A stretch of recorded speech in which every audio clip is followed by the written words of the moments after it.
So there is about to be, at bare minimum, a correction of 10 to 15% in our markets. Hell, it could turn out to be a crash. We'll talk about the differences and what I'm expecting to give us a correction, what could ultimately give us a crash, and there's really only like two different things right now that could lead to a crash, and that's 20, 30, 40, or more percent downside. But forget all that. Take a listen to this guy and the CNBC clip, because the only thing I could think is, holy crap, I can't believe he just said that on live TV. He talks about AI being a bubble, but this bubble is nowhere near finished, and it could actually lead to the S&P hitting 7,000 by next year. We'll call S&P 500 at 7,000 by next year. I want to ask you, what's the catalyst? Is it almost entirely AI enthusiasm, or are there other factors like Fed rate cuts, nearshoring, et cetera? Well, there's a bit of Fed rate cuts in there that will help. We think there's probably room for 2 cuts this year, with more to come next year. Our forecasts are a bit below what the market's pricing in terms of the future path of interest rates. So that helps. That certainly helps the equity market story.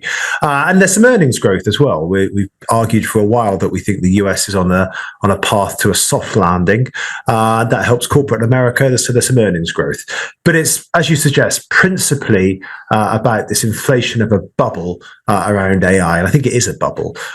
We've done a lot of work looking at the economic and the market consequences of groundbreaking technologies such as AI.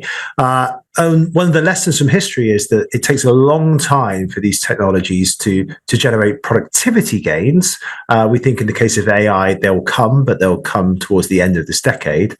But markets tend to try and capture those perceived future benefits ahead of them actually crystallizing in the real economy. Let me go back to one thing you said. I want to go back to what you said. So you said you think it's a bubble, but clearly you don't think this bubble is anywhere near popping, because you think we're going to hit 7,000 next year.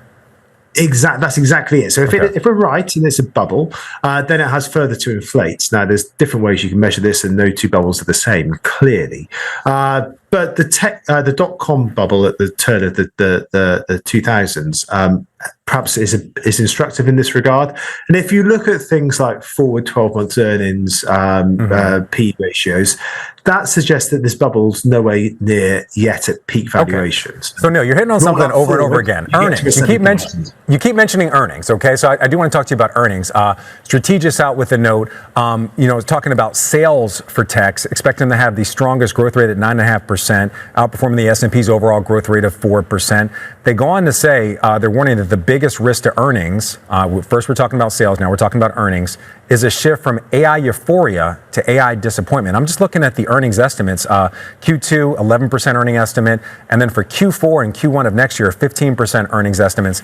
Each one of these inflection points of earnings, how important are they in your mind to get to this path of 7,000? If we see a stumble in any one of these earnings periods, does that break down your case, or can it still power past that?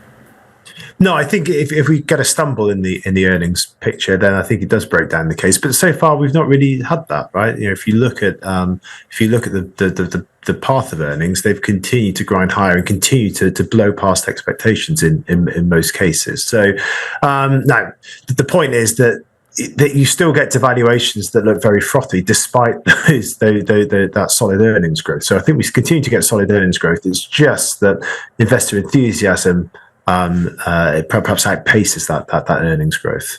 Okay. Also, why 7,000? I mean, what's about that number? That kind of implies a 25% increase from where we stand right now. Again, hitting our 37 record high. What is about 7,000 in your mind? This the number? Like, why isn't it 8,000? Why isn't it 6,500? Exactly. That's a good question. The simple answer to that is that if you look at the level that valuations tend to get to in bubble territory, in bubble conditions around new technologies, that gives you an anchor for your forecast. So we can look at the valuations that we've seen in the past, and we can try and project those forward. When you do so, you get to a kind of 7,000 number, maybe even a touch higher. But like I say, that this is a bubble. I think we should be in there should be no doubt about that. That last sentence I think was powerful. He said AI is a bubble. There should be no mistakes about that. That's something that I've talked about here on this channel a lot. I've gotten a lot of backlash on that. I'm an uber bull on AI overall, but I think it's going to take a lot longer than the markets expect. I mean, let's be honest. We're expecting these great numbers from AI projects by hyperscalers and companies that are implementing AI this quarter earnings, next quarter earnings, and to really pick up in 2025. And you're just not going to see that. So there will be disappointment. The expectations are too high, and this individual thinks they're going to get a lot higher before that bubble does ultimately pop. That note from Strategis I also thought was pretty interesting. They say, again, looking back at earnings during the tech bubble also shows a similar trend of earnings peaking before price.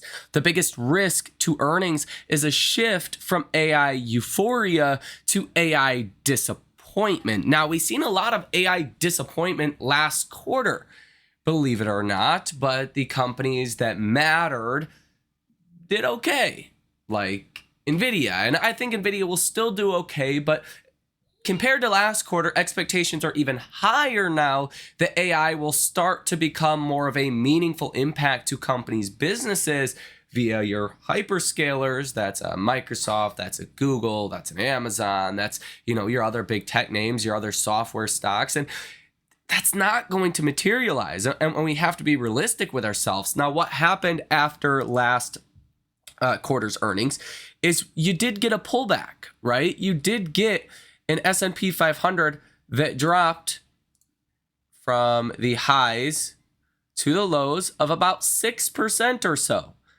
And I think when you add to the factors that are contributing to our markets today, perhaps that pullback could be about double what you've seen then. I think we could look at a correction of 10 to 12%, which a 12% pullback from here would put you back on the S&P to about 487. And let's be honest, at this point, that would actually be healthy to see that, which perhaps maybe you just fall straight to your 200-day moving average. Maybe that's a better level to look at. That would be a drop of about 12.6% down to about $484.54 per share. And I mean, let's be honest, the warning signs of a correction are literally everywhere. As Bar Chart writes on X, only 46% of S&P 500 stocks are trading above their 100-day moving average, the lowest level since November, yet the S&P sits at all-time highs. Incredible. Back during November, the S&P was anywhere from about 410 to 420 on the SPY. You're at 554 today. That has been upside of about 37.5%.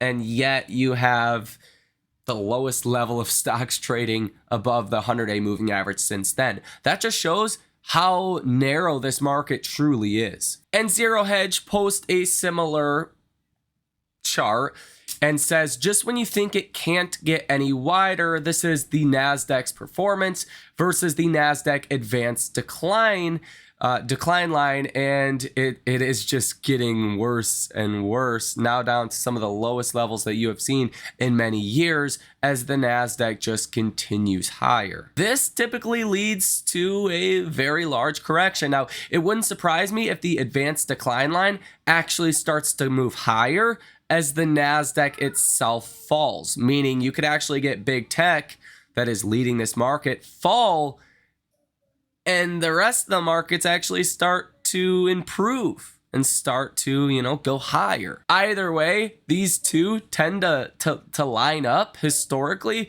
and eventually they will again. And that either means a massive broadening out of our markets or a huge fall. And it's literally only a matter of time before one of those things happens. Maybe we just stay at this weak place in the markets and the top 10 stocks or so continue to rally, and maybe it ends with the bubble popping. It could take another year or two. Let me know what you think down below in the comment section. Fernando over on X says, bulls keep ignoring the triple divergence on the monthly chart. When this gives 300 points, a daily drop is coming. The fun starts next week. Until then, enjoy the last few days of this bull market coming to an end. 4,500 by the end of July for the S&P 500. Wouldn't that be something? That would be almost a 19% crash in the S&P 500 in like 2 weeks. Seems very unlikely, even to me that thinks a correction is coming. That would be way out of my forecasted expectations. Holder on X, he says, if you want to know why the markets have risen so sharply last week, you can also find an explanation in this chart. U.S. net liquidity has risen significantly this week by 270 billion back to over 6 trillion, although the Fed's balance sheet has continued to shrink slightly. So more liquidity out there typically means higher prices for assets. Macro charts on X says volatility is dead, now 45 days without a 1% decline. Related, short volatility remains extremely crowded. If and when this streak ends, it could mark another key turning point. Because typically when you do see these periods of just, straight up moves, essentially, it does tend to end with a correction or a crash. You can also see from JC Parrots on X, he says, here is the small cap Russell 2000 hitting new 23-year lows versus the S&P 500 this week. Jason Gopfert on X says the NASDAQ composite keeps hitting new highs while a bunch of its stocks fall to new lows.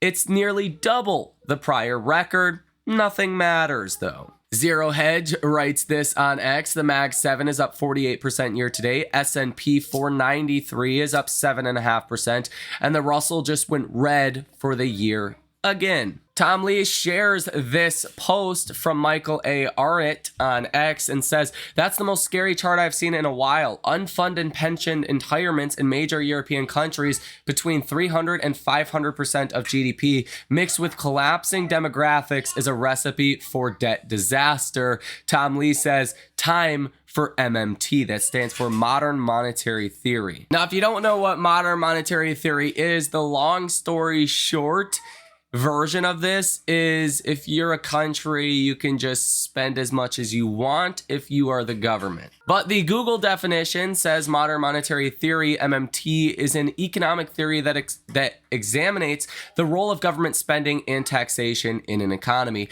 It suggests that government spending and taxation should be used to achieve full employment and price stability, and that government deficits are not necessarily bad for the economy. It says here, modern monetary theory, according to Investopedia, is a heterodox macroeconomic supposition that asserts that monetarily sovereign countries such as the US, UK, Japan, and Canada, which spend, tax, and borrow in a fiat currency that they fully control, are not operationally constrained by revenues when it comes to the federal government. So basically, spend, spend, spend. Which, yes, that has negative implications for inflation, but really good for your asset prices. Now, if you guys want to know the real reason, I think at least at bare minimum, a correction is coming. In fact, I know a correction is coming. Again, I'm not a financial advisor. I'm not a financial planner. I'm just giving you this information before Wall Street does, before you start to see some down days, to get you ahead of what is coming next. It comes down to earnings and expectations. So if you take a look at the expected EPS growth rate for this quarter, Wall Street is expecting 9.6% for this quarter, 8.7% for Q3, and 17.7% for Q4, with an overall year-over-year earnings growth rate of 11.3% in 2024 and 14.4% in 2025. Now, you might say those are fantastic numbers. That is awesome. And you would be correct. That is true. Those are big numbers, but they are completely unrealistic numbers and we're not going to meet them. In fact, the bigger issue is perhaps the 14.4% EPS growth rates that are expected in 2025. And this is closer to about 15% after the rally that we have seen recently. That was last updated on June 21st. And the reason 2025 is so important in particular is because we are going to start to see expectations get lowered. As the economy gets worse, companies are going to lower expectations. You've seen this with Nike. Nike was down 20%.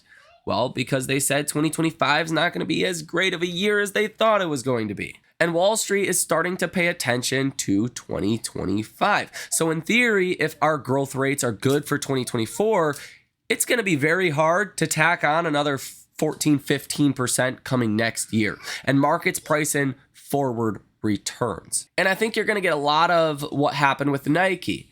You're going to beat on EPS. You're going to see companies doing okay on EPS because they're cutting cost, but their forward-looking guidance is not going to be nearly as good as Wall Street needs it to be. In fact, we started off this year with the expectation of like 6 to 7% EPS growth for this year and roughly the same for 2025. Those estimates have doubled just from the start of the year until now. We haven't even gotten Q2 earnings yet, and you've seen expectations double for this year's EPS and next year's EPS. That's never setting you up well in the short term. That means you fully priced in a very optimistic scenario. And take a listen to what this guy says about earnings being priced for perfection. My next guest says this record-setting rally could be running out of runway. Joining me now is Kevin Simpson. He is the founder and CEO of Capital Wealth Planning. It's good to see you. Why are we running out of runway? Some say we've got a lot of room left to go here. I think over the longer term, intermediate term, absolutely, we've got longer, higher and better. But over the short term, I think volatility is going to play a bigger part. Obviously, with the election, there's going to be tremendous volatility, at least within the headlines. But just looking at how stocks are priced, Scott, since February, we've been very, very range bound. The Dow's up 5%, the equally weighted S&P's up 5%, maybe 4 or 5% in that range. Most of that return came in January and February. We know the AI story. I mean, there's nothing more to talk about the fact that they're pulling everything higher within the broader indices. But I just think that markets are priced to perfection right now for most of the market, for most stocks. And if we get a little volatility, if we get a little air pocket, I think it's a buying opportunity, not something you're trying to time or sell the news. But I just think with a market that hasn't given us a 5 or 10% pullback in seemingly so long, that we may see some opportunities here in the shorter term. How could we be priced for perfection in so many stocks when so many stocks haven't performed nearly as well as the mega cap tech ones have? Yeah, you know, there's absolutely value in some of the names that we own because their earnings have gone higher and their stock prices haven't moved. They've been buying back shares, so their PE ratios have come down a little bit. I think I'm talking more just a broader index because you talked earlier about the market calls of 5,600, 5,800, 6,000 on the S&P. So much of that earnings is fueled by the big tech stocks.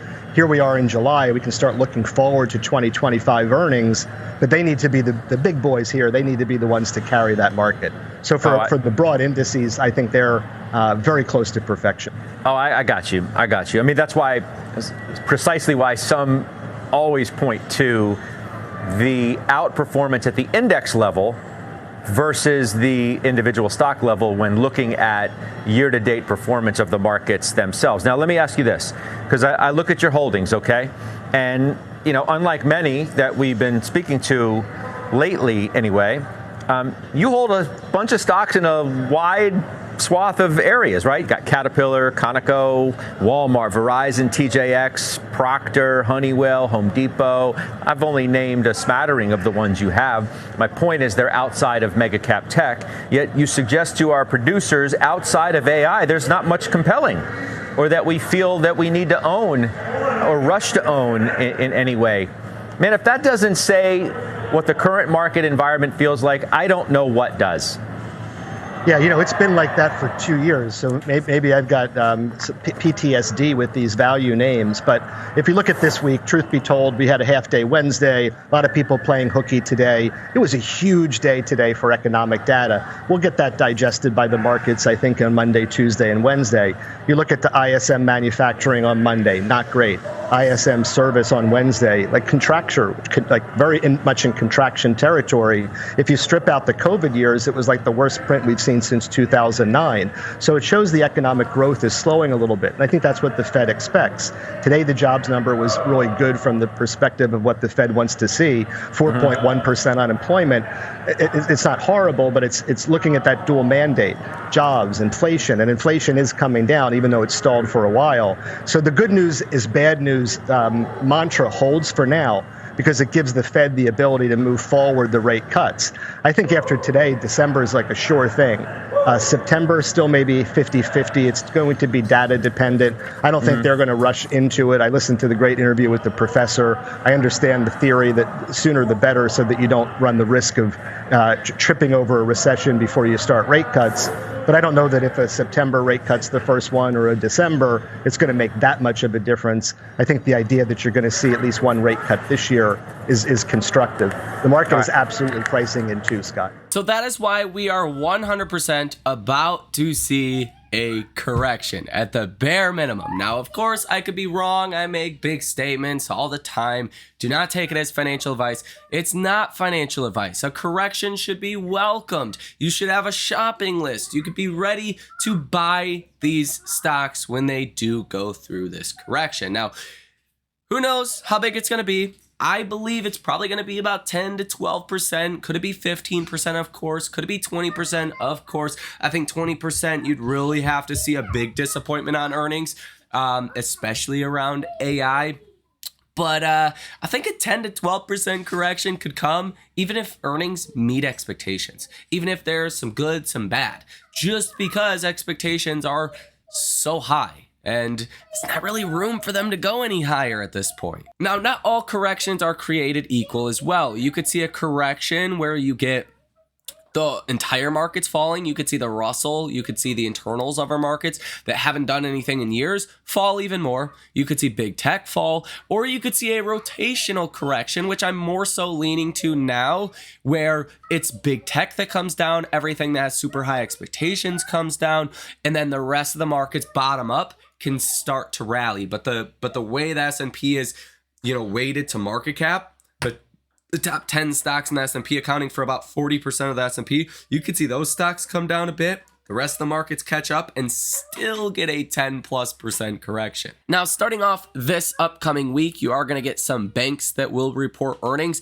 The bigger earnings come the following week and then the week after that. So really between now and the next 4 weeks or so is when I'm expecting this correction. Now, there are some individuals that are expecting a full-on crash pretty soon, and that I think happens if you really get, like I said, a lot of AI disappointment. There's a lot of big expectations around AI for this quarter. I don't think they're going to materialize, but I think the markets will be willing to kind of be patient and give the AI stocks, the hyperscalers, some of the benefit of the doubt. I think the bigger crash comes if we start to see economic data look bad or look even worse. If some of those recession fears start to creep into our markets, if the AI enthusiasm starts to pop a little bit, the AI bubble starts to pop and markets start to say it's going to take a lot longer for these AI results to materialize, then I think you get a 30, 40, 50% crash. And I don't think that is going to come. I don't want to say anytime soon because that's a relative, statement to anyone else. You're near, anytime soon could be 2 weeks. Mine could be in the next year. So I don't want to make that statement necessarily, but I don't think this year, at least not in the next couple of months, we're going to get that big crash. Although, again, that's possible and earnings will be a big, driver for this market for better or for worse.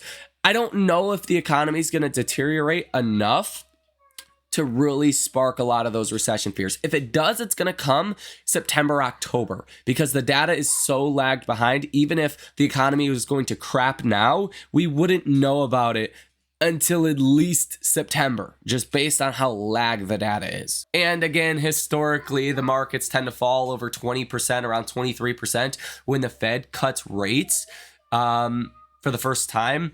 And that tends to lead you into a bear market for about 200 days on average. Not quite a year, but in trading terms, that is about a year. And some people are expecting that first cut in September. So that could line up, but I don't want to stick my neck out for that call. I think calling for a correction right now is like almost a 100% probability. In fact, the average pullback during an election year is about 13%. So me calling for a 12% correction It's actually less than the historical average. But then again, I've been surprised before, and I think there's a chance we get surprised this earnings season to the downside. I don't think there's a lot of room to have an upside surprise in earnings from big tech in any kind of material way, because expectations are already so high. But there's a chance of downside surprises, especially around the AI trade, and that's what could get this correction going down 15 or maybe 20%. And I think if you just look at the price action of big tech since last earnings, all of your Magnificent 7 stocks, now if you want to include Tesla, you can as well, are up between 21 and 65% from last quarter's earnings. In just the last quarter. I mean, that in and of itself is unsustainable. To expect another big quarter, another good reaction following earnings season, I think is just naive and uneducated. I mean, when you look at a company like Apple trading at $226 per share that has recently risen basically only because of AI hype, and, you know, really we don't know if people are going to want to pay more or buy more phones from Apple because of AI products that they introduce. I don't think so. If I talk to people, and I have talked to people about what Apple is trying to do with AI, and I don't get the feel that people really care about what Apple's doing with AI right now, or any other company for that matter. So should Apple have received such a large value increase based on a, potential new boost to iPhone demand from AI? I don't think so. And that's just nitpicking Apple here. You can say this for any other big tech company for that matter. And if you look at the S&P 500 itself, I mean, the RSI is at 77. That's just a ripe market environment anyways to give you a larger pullback. And we did just butt up to 5,500. Maybe perhaps you rally to about 5,600. If bank earnings are okay before you get big tech, there can still be limited upside here. But I do think that does set you up for that 10 to 15% correction. I'm thinking more 10 to 12% correction, but it could go 20+% or more, just depending how that AI segment of earnings turns out. Like Strategist said, if it turns from AI euphoria to AI disappointment, that could definitely give you a 20+% correction, just how concentrated our markets are around AI, around big tech and your hyperscalers. And again, when you look at this just logically, think about the ISM service data that we just got that is as bad now as it was during 2009. I don't think you can see a prosperous earnings season with great guidance across the board in massive numbers with that kind of economic data. Super low consumer confidence, the worst consumer confidence we've seen in like 25 years. I just don't think the 2 and 2 equals 4 here. And to be honest, if people are expecting, earnings season to be some kind of stellar performance and to massively beat expectations, I think they're probably lying to you. You got to remember, these Wall Street guys, they just want to keep clients, so they're going to say whatever. Nonetheless, let me know what you think about this information down below in the comment section. Yeah, that's about it. I would love your thoughts on a potential correction. I mean, the writing's on the wall. This is obvious to see. I'm just going to tell you before everyone else does, because let me tell you, in the next week or two, there's going to be a lot more people calling for this correction. And just remember, you heard it here first. Hit the like button and subscribe to the channel if you have not done so already. You guys have a fantastic rest of your day, and I will see you in the next one.